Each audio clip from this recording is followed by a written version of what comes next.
और तो उसमें ब्लॉक्स कितने रहते, ग्रुप कितने रहते, पीरियड कितने रहते, वो बताया आपने। वही सर चीज तो याद पीरियड, रखना है। ग्रुप तो और पीरियड की क्या क्लासिफिकेशन हुआ? ऑफ एलिमेंट्स हो गया था, ठीक है ना। आज की क्लास में एक बार रिकॉल करते हैं मॉडर्न पीरियोडिक टेबल को जल्दी से।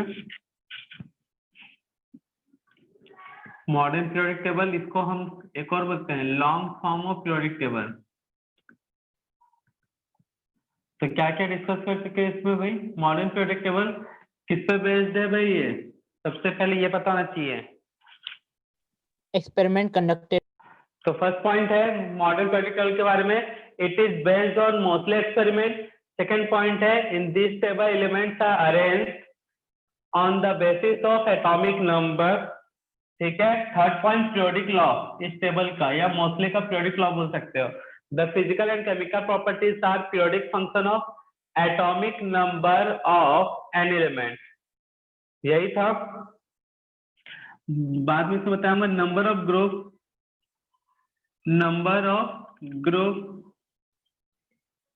In modern periodic table.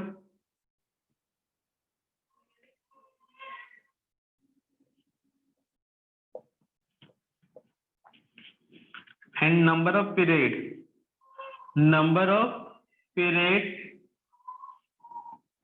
in modern periodic table, number of period in modern periodic table। कितने ग्रुप कितने पीरियोडिक टेबल होते हैं भाई बताओ। 18 group 7 periods। 18 18 और 7 पीरियड, ठीक है। ग्रुप 1 कुछ नाम दिया गया है ग्रुप 1 को, वैसे ग्रुप 2 को भी नेम दिया गया है, Alkali ग्रुप metal। 3 को भी।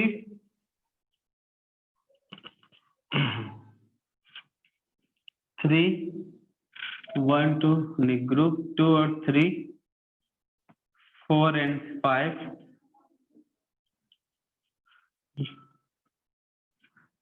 ग्रुप पीरियड की बात कर, पीरियड 1 और 2 पहले कर लेते हैं। Period 1, period 2 and 3, period 4 and 5,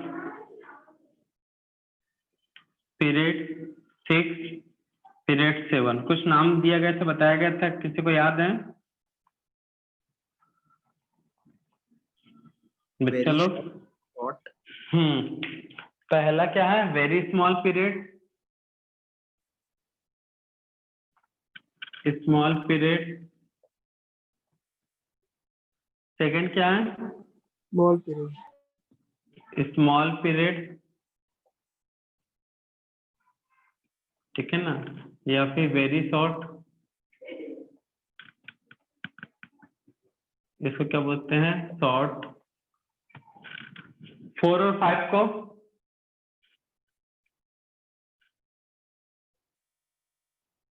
long period, ये वेरी लॉन्ग, Very और लास्ट वाले को incomplete। Very long. Very very नहीं, इनकम्प्लीटेड, ठीक है। तो जल्दी से नोट डाउन करो इतना, और कुछ बातें भी नोट करेंगे। नेक्स्ट जो काम का चीज है यहाँ पे मॉडर्न पीरियोडिक टेबल याद रखना है, electronic configuration for S block, P block, D block and F block. General electronic configuration S block. S block में कितने इलेक्ट्रॉन जा सकते हैं भाई, एस सबसेल में मैक्सिमम 2। 2, तो 1 to 2, ठीक है। एंड एस पी में मैक्सिमम कितने इलेक्ट्रॉन जा सकते हैं बच्चों, 1 to 6। तो एन एस पी 1 to 6 और एस उस समय पूरा फुल फिल होगा। डी में क्या होता है, n-1 डी जाएगा, ठीक है ना। डी 1 to 10 और एन एस 0 to 2, कई बार 0 भी होता है। 4 क्या होगा यहाँ पे, n-2 एफ से 1 to 14, n-1 D 0 to 1 ns2, ठीक है। ये होगा general electronic configuration.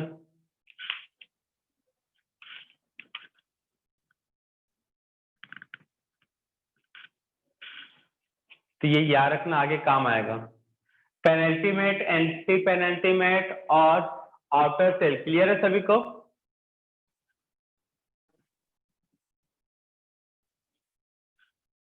Penultimate cell, anti penultimate cell, outer cell is outer cell equal to n, तो पेनल्टीमेट सेल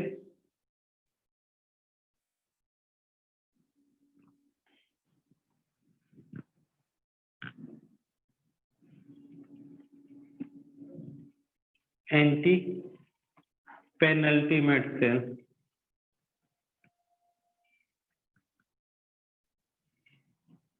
क्या होगा भाई? ये नोट करके इसका बोलो। पेनल्टीमेट सेल क्या होगा? Anti penultimate cell. जब आउटर सेल एन हुआ तो बोलो बच्चा जल्दी। n-1 रहेगा पेनल्टी में। n-1 और ये होगा n-2। नोट डाउन कर लो बच्चा लोग जल्दी से। नेक्स्ट पॉइंट था जो वो modern periodic table divided into 4 block. First is S block, second D block, third is P block and fourth is F block. Why S block element is called S block, P block element is called P block element, D block, F block क्यों कहते हैं भाई?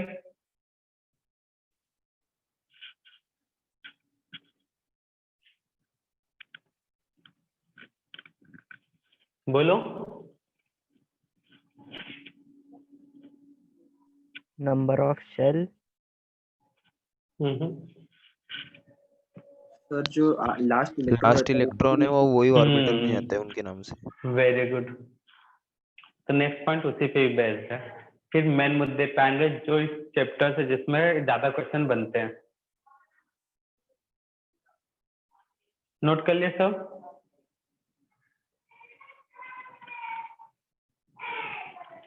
बेटा note किए? Yes sir.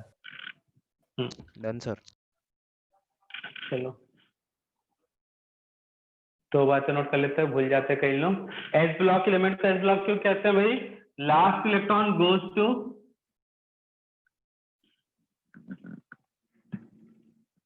goes to outer most cell, goes to S subcell करना, S subcell of outer cell, outer cell के S subcell में जाएगा। इसमें लास्ट इलेक्ट्रॉन गोज टू किस में जाएगा भाई? P subcell. अब वो P सबसेल कौन सा होगा? Of outer cell. D block में क्या होगा? Last electron goes to D subcell, लेकिन वो डी सबसेल कौन सा होगा बता सकता है कोई मुझे? डी सबसेल कहाँ का होगा? आउटर सेल, पेनल्टीमेट या फिर anti penultimate cell? Penultimate. n-1 D लिखा है ना, इसलिए क्या बोलोगे इसे? पेनल्टीमेट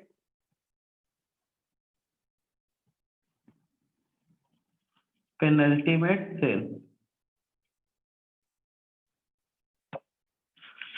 एफ ब्लॉक के लिए क्या बोलोगे? Last electron goes to F subcell, लेकिन वो एफ सबसेल किसका होगा? n-2 मतलब एंटी पेनल्टीमेट सेल। तो ये चीजें याद रखना चाहिए, ठीक है ना भाई? कल को पढ़ लिए पीरियोडिक टेबल, पता ही नहीं है। एस ब्लॉक एलिमेंट क्यों कहते हैं? क्योंकि लास्ट इलेक्ट्रॉन एस में गया तो एस, पी में गया तो पी, डी में गया तो डी, एफ में गया तो एफ। लेकिन कंडीशन है डी जो एस में होना चाहिए वो आउटर सेल का होना चाहिए। पी में लास्ट इलेक्ट्रॉन जो जा रहा है अगर वो आउटर सेल का पी है तो P block. Last electron D में जा रहा है, डी किसका है? पेनल्टीमेट, तो D block. Last electron F में जा रहा है लेकिन वो एफ किसका है? पेनल्टी एंटी पेनल्टीमेट का, तब उसे हम बोलते हैं SPDF block element respectively. Note down कर लो बच्चा लोग। नेक्स्ट हेडिंग नोट करो, important properties of element. First effective nuclear charge, जिसको डिस्कस करेंगे बाद में, पहले एक लिस्ट बनाया था जो पढ़ना है। इंपॉर्टेंट फिजिकल प्रॉपर्टीज या properties of element, effective nuclear charge, Z effective बोलते हैं, screening effect, atomic size,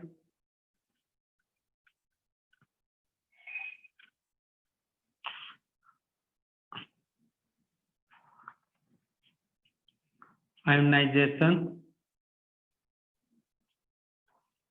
enthalpy.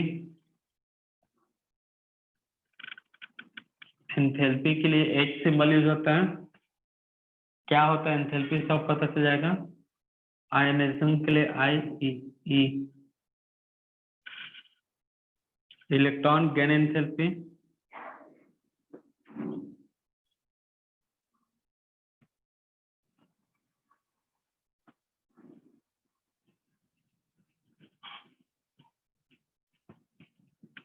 Electron gain enthalpy पता चल जाएगा बच्चा, एंथैल्पी क्या है, परेशान होने की जरूरत नहीं है। 6 इलेक्ट्रोनेगेटिविटी,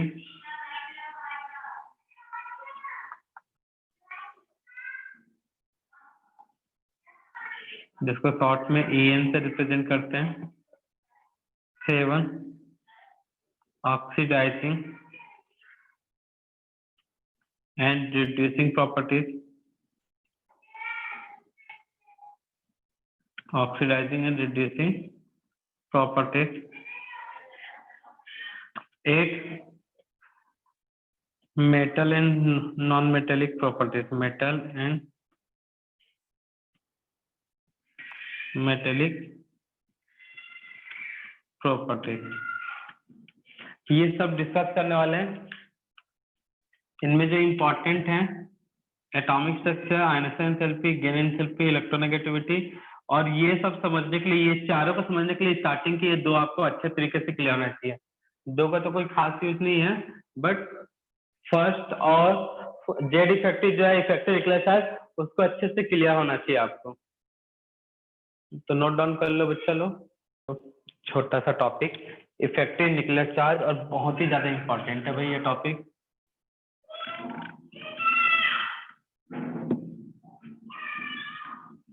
इफेक्टिव न्यूक्लियर चार्ज, नाम से क्या पता चल रहा है, चार्ज ऑफ न्यूक्लियस। तो न्यूक्लियस पे कौन सा चार्ज होता है बच्चा? नेगेटिव। नेगेटिव या पॉजिटिव? पॉजिटिव। एटम के ऊपर क्या, एटम के सेंटर पे क्या होते हैं, न्यूक्लियस, ठीक है, और न्यूक्लियस पे क्या होते हैं भैया, प्रोटॉन, पॉजिटिव चार्ज। न्यूट्रॉन तो जीरो चार्ज होता है ना। तो बताओ ये जो इलेक्ट्रॉन है वो न्यूक्लियस से कौन सा चार्ज फिल करेगा, बोलो।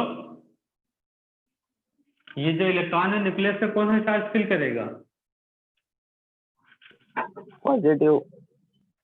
पॉजिटिव। तो ये जो चार्ज इलेक्ट्रॉन फिल कर रहा है उसी चार्ज को हम क्या बोलते हैं, न्यूक्लियर चार्ज। सिंपल वे में क्या बोला जाता है, न्यूक्लियर चार्ज मतलब charge of nucleus. Simple way में बोलो, बोलचाल की भाषा में ऐसा समझ सकते हो, न्यूक्लियस का जो चार्ज है वही चार्ज क्या है, न्यूक्लियर चार्ज। और डेवलप किसका आता है, के थ्रू यूज होता है, डेवलप होता है भाई due to proton.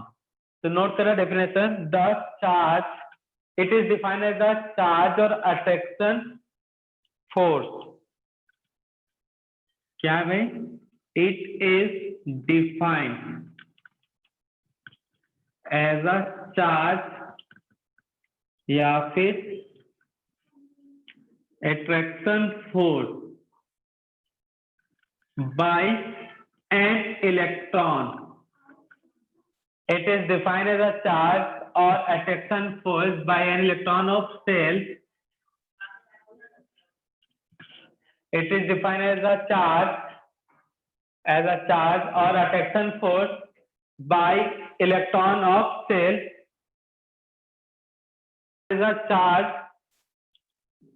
or attraction force by an electron of the cell. अब बनता क्यों है भाई?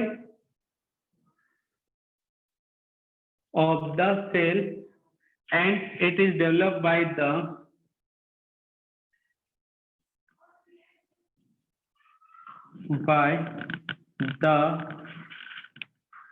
charge of proton of nucleus. It is defined as a charge or attraction force by an electron of the cell, and it is developed by the charge of proton of nucleus. Hence, it is called nuclear charge. ठीक है ना? Effective nuclear charge heading जो है effective nuclear charge. Hence it is called effective nuclear charge. Note down कर लो बच्चा. It is called effective nuclear charge. एक Coulomb का law लगता है. अगर मान लो ये चार्ज Q1 है और ये चार्ज क्या इलेक्ट्रॉन के ऊपर Q2, तो फोर्स ऑफ अट्रैक्शन, अब इसका डिस्टेंस है d या फिर r रेडियस, तो force of attraction. Sir definition फिर से पढ़ो. लिखा हुआ तो है बोर्ड में. क्या हो बच्चा, बोर्ड नहीं दिख रहा है? It is defined as charge, as a charge और अट्रैक्शन. कुछ चीजें छूट गया था क्या, इसलिए force by an electron of the cell, an electron of the cell, and it is developed by the charge of proton of nucleus. Hence it is called effective nuclear charge. तो भैया nucleus के proton और outer cell या किसी भी cell के electron के बीच जो फोर्स ऑफ अट्रैक्शन है, फोर्स ऑफ अट्रैक्शन किसके बीच? न्यूक्लियस के प्रोटॉन एंड इलेक्ट्रॉन. इसी फोर्स ऑफ अट्रैक्शन को क्या बोलते हैं भाई? Effective nuclear charge. और ये किसके इक्वल होगा भाई? कूलॉम्स का लॉ कहता है ये Q1 into Q2 divided by R square के डायरेक्टली प्रोपोर्शनल होता है. ठीक है ना? ये जो अट्रैक्शन फोर्स है बोल सकते हो प्रोटॉन का चार्ज इलेक्ट्रॉन का चार्ज डिवाइडेड बाय बीच का डिस्टेंस का स्क्वायर का रेसिप्रोकल. ठीक है ना? कूलम्बिक फोर्स बोलते हैं इसे. फिजिक्स में पढ़ोगे 12th में. तो बताओ ये चार्ज जो अट्रैक्शन फोर्स कब बढ़ेगा कब घटेगा? रेडियस के हिसाब से बताओ. ये चार्ज और अट्रैक्शन फोर्स है, कब इंक्रीज और कब डिक्रीज? बोलो कब इंक्रीज और डिक्रीज होगा? जल्दी बोलो बच्चा. जब रेडियस इंक्रीज होगा तो डिक्रीज होगा. हाँ, क्योंकि रेडियस के रेसिप्रोकल है, मतलब रेडियस बढ़ेगा तो ये अट्रैक्शन फोर्स डिक्रीज होगा. क्लियर है ना भाई? एक्चुअल में ये जो चार्ज कैलकुलेट किया जाता है जेड इफेक्टिव का एक फॉर्मूला होता है. इस फॉर्मूले से नहीं निकाला जाता. Z minus sigma. बेटा माइक म्यूट कर लो पहले. Z equal to atomic number और सिग्मा को बोलते हैं स्क्रीनिंग कांस्टेंट. सिग्मा को क्या बोलते हैं? Screening constant. कल की क्लास में देखेंगे ये सब क्या होता है. तो बस ऐसे ही है, थोड़ा सा इंट्रोडक्शन मिला है. तो भैया सिंपल सा है, electron negative charge proton positive charge.